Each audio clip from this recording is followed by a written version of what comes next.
guys, today we're going to go over a third video in the sensors explanation, avionics explanation tutorials.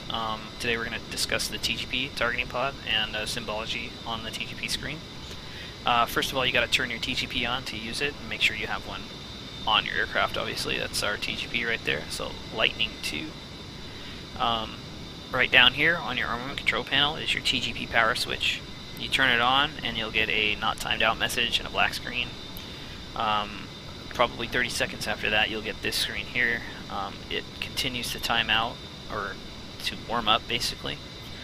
Gets everything aligned and sorted out. Once it's all aligned, it will pop up and give you a black screen and be in standby mode by default.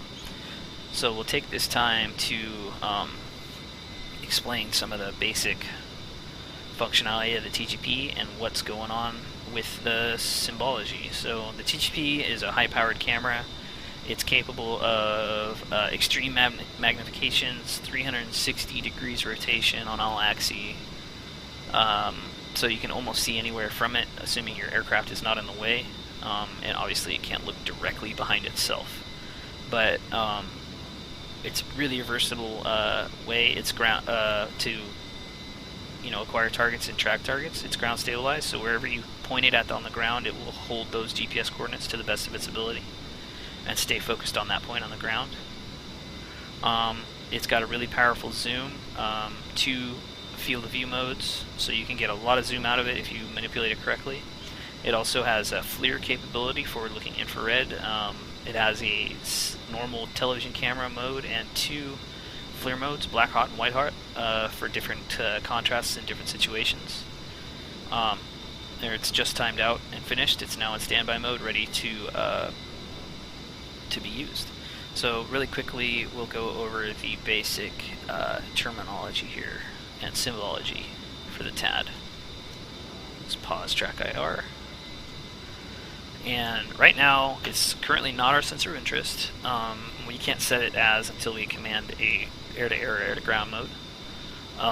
But we'll go over the basic symbology right now on the start page. On the top left, we have our zoom mode and field of view mode. So currently we're at 0 zoom and wide field of view mode. That'll switch between wide and narrow, and you'll get a numeric value for the zoom level. Our control tab will let us change some settings depending on which mode we're in right now. So we have very little settings to change right now. Once we're in air-to-ground mode, we'll be able to change some more settings. These are your 3 modes. Standby, currently turned off. Air-to-ground mode is for air-to-ground targets. Air-to-air mode is for air-to-air identification. I'm not going to go over much in the air-to-air mode. That's for a different tutorial. The upper right-hand side is our video mode. Currently we're in CCD, or just regular television camera mode. We'll also have black hot and white hot modes for the FLIR that will be displayed up there as well. Along the bottoms, we just have our page select indications that are standard, across all of the MFCD displays. We can declutter the TGP screen with all the symbology if we need to. We have a service button that doesn't do anything. So now we can command an air-to-ground mode and we'll start getting a video.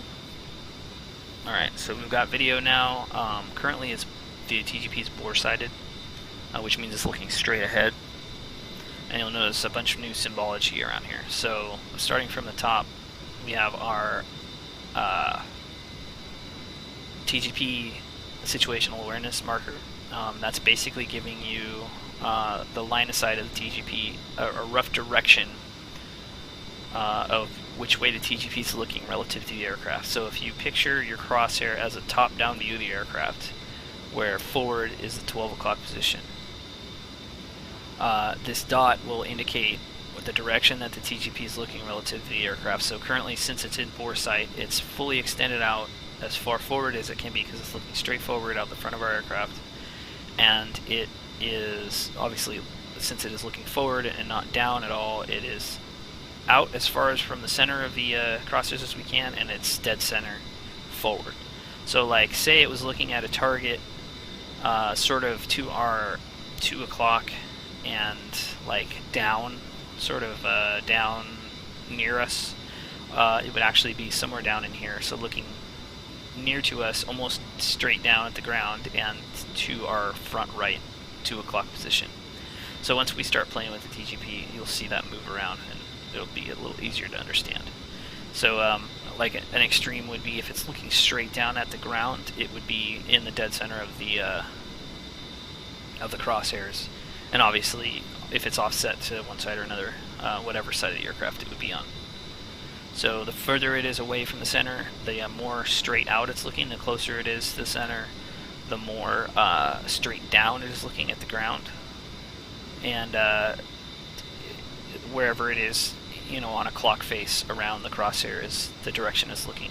So this would be looking directly out the right side of the aircraft. Over here would be looking directly out the left side of the aircraft. Back here would be looking out the rear. So that's your TGP SA marker. In the top right corner we have a compass rose that's relative to what the TGP is looking at on the ground. So you'll see that change as we slew the cursor around. And it's very helpful for you know, telling where targets are relative to other targets on the ground without having to figure it out, you know, from your own position.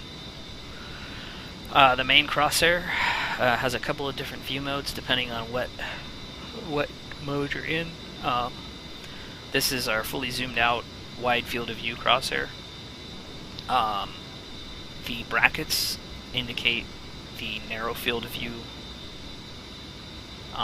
So if we were to go to our narrow field of view mode, we would be seeing what's displayed in these brackets only. The numbers over on the right hand side of the crosshair here is a distance on the ground. So, and you can use it sort of as a yardstick or a ruler. And it's the half of the crosshair's length. So from the center of the crosshair to the end of this little arm is 464 meters on the ground, where the TGP is looking currently.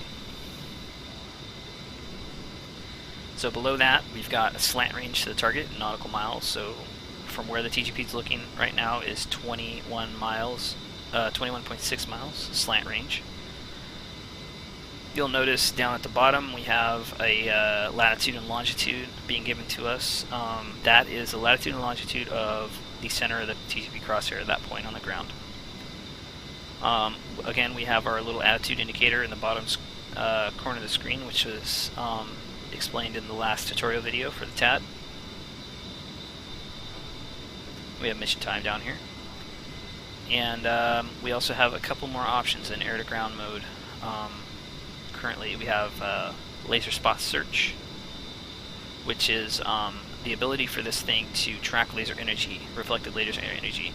So if we have a JTAC on the ground with a laser designator or another ship lasing something with their laser, our aircraft or our targeting pod would be able to track that laser energy via laser spot search function. So we could turn that on and set that to the correct laser code of whoever's using the laser designator, and our TGP would find that laser. If it can pick it up, it'll find it and center the crosshairs on that laser. So use that for buddy lasing and working with a JTAC for target designation here. And it looks like we're coming up on the edge of the map here, so I'm actually going to turn and unpause track IR shortly so we can not fly off the edge of the map, because we're totally just flying out into the middle of nowhere right now.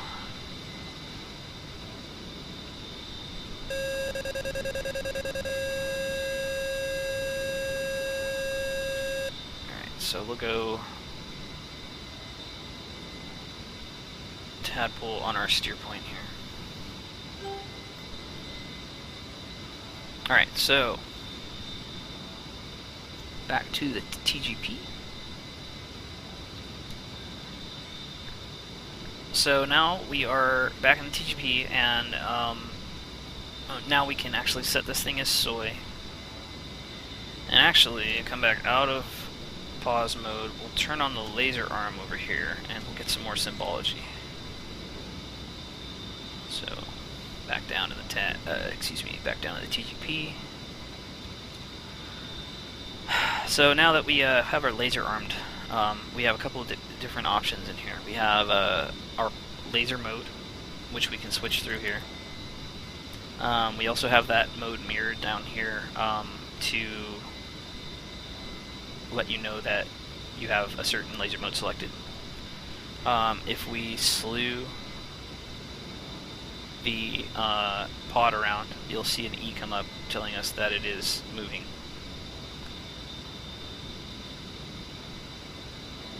And the T comes up to tell us that it's tracking. Currently, it's in area track mode. Area track mode is going to be basically ground stabilized, so we can set it to a point on the ground. I'm sorry, there's nothing to look at other than ground, but we can set it to this little black dot right here. Alright, set that, and see, as we fly over it, it will stay pointing at that little dot. So we're good to go there, and it will just continuously track that for as long as it's physically able to track that. We can also change to point track mode with TMS up short, and if it gets enough contrast somewhere, which it's doing right now, it will track a point on the ground, or a vehicle, or whatever. So you can actually track moving vehicles with point track mode. You can just put them on there, turn on point track mode, let it pick up the contrast of the vehicle versus its background, and it will just move the camera slowly along with and track the vehicle. That's helpful for like lasing moving targets and things like that, or tracking moving targets when you can't keep your eyes on them. But you'll notice how we're flying forward and it's still staying on the same point on the ground. You can see our slant range is decreasing a lot because we're getting closer to it. And you'll see that our SA marker is now coming closer to our aircraft, or our center of our cursor, indicating that it's looking more at a downward angle. So actually I can manually pan that down more, and you can see that it gets closer and closer and closer as we get looking down here. So now we're looking almost straight down. You'll see it's almost to our cursor now. And like if I was to swing it out to the right or left, you would see it move left or right here.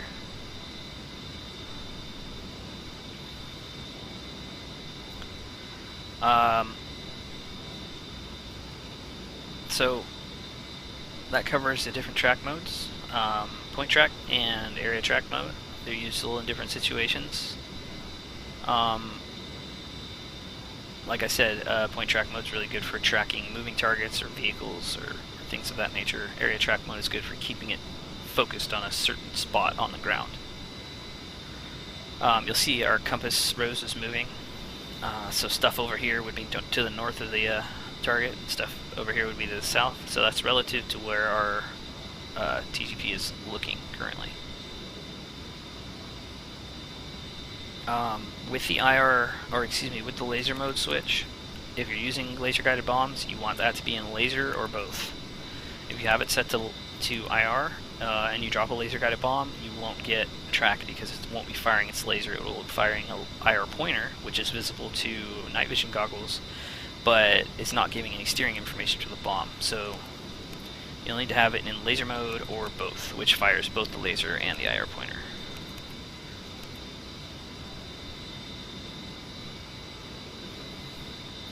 So that covers TGP functionality.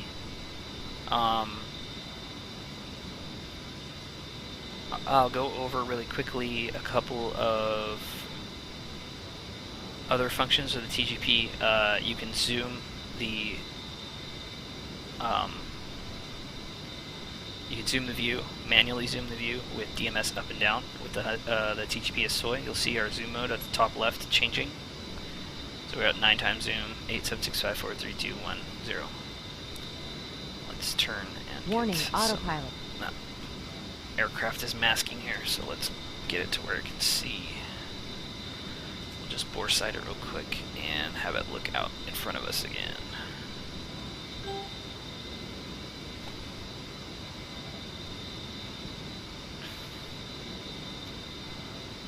So we're now looking at the ground again.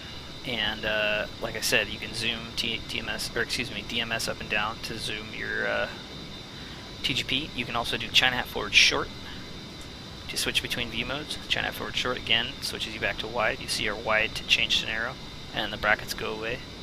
And you'll see we're obviously changing our zoom pretty drastically. It's hard to tell because there's nothing to look at. But if we scroll it down, let's see, we'll slow it down a little bit to something a little bit more like recognizable, maybe like this junk on the ground here. So we hit China forward short, and it zooms in, and we can actually zoom in narrow mode too, so we can get a lot of zoom out of the TGP here. Really good for target identification from long ranges. Alright, so now that we're out of narrow mode, back in wide mode, you can also bore sight it with China hat back short. That makes it look straight ahead. And you can tell it to look at the steer point, active steer point, with China hat back long. Obviously our steer point's 100 million miles away, so it's looking off into the distance. So we'll just go ahead and bore sight it.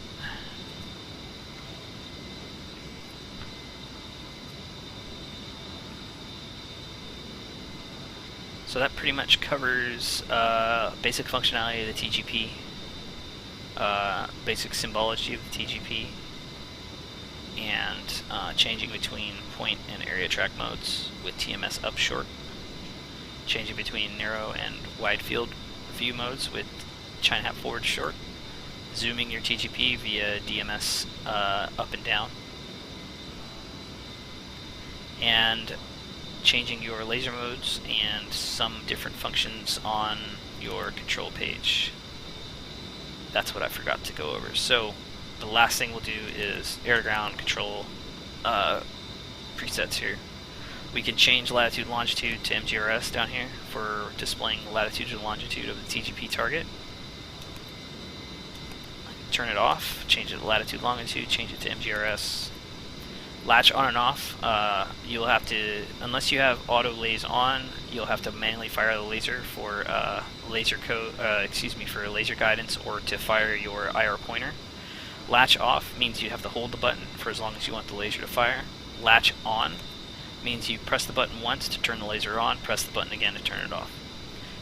We can change metric to US distance, units of distance, so feet to meters.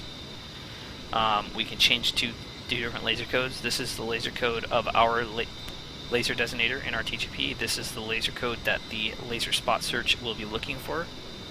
You can change those via the CDU or the UFC controls. You can refocus it, and this is non-functional. So that basically covers all of the basic functions of the TGP and how to use it, how to understand the symbology. Hopefully it was reasonably clear and easy to understand. If you have any questions, please put them in the comment section of the video. If you're liking the comment series, please post and subscribe to the channel. Again, hopefully this was a good tutorial for you guys understanding the TGP, and I will see you guys in the next tutorial video.